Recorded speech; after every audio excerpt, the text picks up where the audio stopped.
Council got an intimate look at fire protection services at last night's meeting. The report outlined a number of flaws and says the risk in the community has grown faster than fire protection. There are areas where the city is doing well, but there are also some obvious challenges Council will have to look carefully at.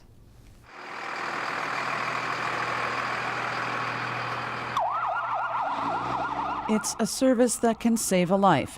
How well the city provides that service recently went under the microscope, and in some areas we excel. Number one, the city has made a significant investment in providing career fire protection, which is definitely the right move for a city of this size, and that ensures that the response times will be reasonable within the close proximity to the fire halls that are responding. The water supply system looked very solid. It was a Class 3 water system. Communications is one of the best services the city's fire protection can provide.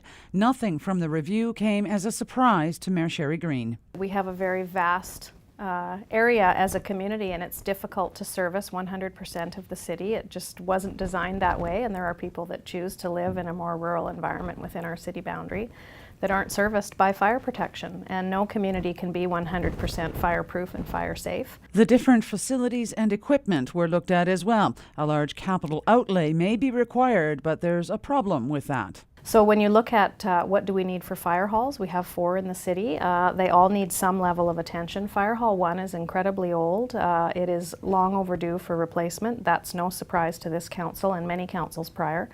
Unfortunately, the dollars haven't been put aside over the years to plan for that day. This council has instituted a general infrastructure reserve fund to start putting money aside for that, and we started that last year. We've put more again in this year. While the review gave praise to fire coverage in the more densely populated areas of the city, it highlighted issues around the lack of amenities, such as hydrants, in the outskirts of town.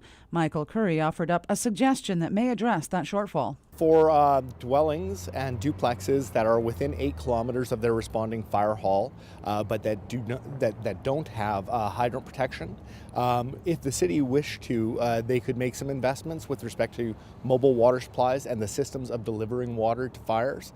That if it was done well enough, we would actually grant Superior Tanker Shuttle accreditation. More details about the findings will wind up with councillors later this week. In the meantime, the city is looking to conduct its own review of services and facilities.